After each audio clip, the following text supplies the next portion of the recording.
भाजपा में 30% सांसदों के कटेंगे टिकट। पहले दौर के सर्वे में सामने आई सांसदों की जमीनी हकीकत।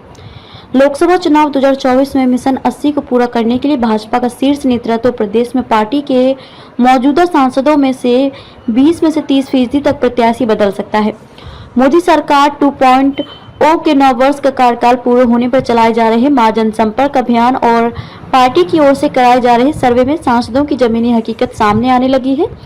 2019 लोकसभा चुनाव में भाजपा गठबंधन ने सभी 80 सीटों पर चुनाव लड़ा था।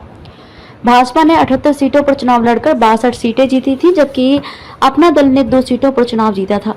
कांग्रेस को 1, बसपा को 10 और सपा को 5 सीटों पर जीत मिली थी।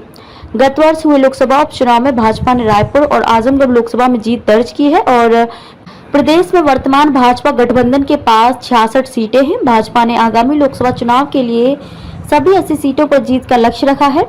मैनपुरी और रायबरेली सीट पर भाजपा ने कभी चुनाव नहीं जीता है। आगामी लोकसभा चुनाव में इन दोनों सीटों पर भी कमल खिलाने का लक्ष्य रखा है।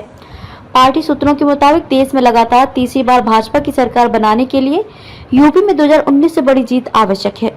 लिहाजा पार्टी के लिए एक सीट पर चुनाव महत्वपूर्ण है। पार्टी लोकसभा चुनाव में प्रत्येक सीट पर सोच समझकर प्रत्याशी उतारेगी। पार्टी की ओर से लोकसभा चुनाव के लिए सर्वे कराया जा रहा है। सर्वे में मौजूदा सांसदों की जनता में पकड़ के साथ छवि का आकलन भी किया जा रहा है। साथ ही संभावित नए प्रत्याशियों की भी रिपोर्ट तैयार की जा रही है। पार्टी की ओर से चलाए जा रहे महाजनसंपर्क अभियान में भी पार्टी के सांसदों की जनता में पकड़ और क्षेत्र में सक्रियता सामने आ रही है। करीब 1 दर्जन से अधिक लोकसभा क्षेत्रों में अभियान के तहत हुई रैलियों से 2-5 हजार लोग भी नहीं जुटे हैं। पार्टी के पदाधिकारी ने बताया कि प्रदेश में करीब 30% तक प्रत्याशी बदले जाएंगे। इनमें मौजूदा सांसदों से लेकर हारी हुई सीटों के प्रत्याशी भी शामिल हैं। उनका कहना है कि लोकसभा चुनाव में सुबह सपा से संभावित गठबंधन के तहत भी 1 से 2 सीटों पर प्रत्याशी बदलने होंगे। वहीं अपना दल एस और निषाद पार्टी को गठबंधन में 1-2 सीटें अधिक मिली तो भी पार्टी के ही प्रत्याशी बदले जाएंगे।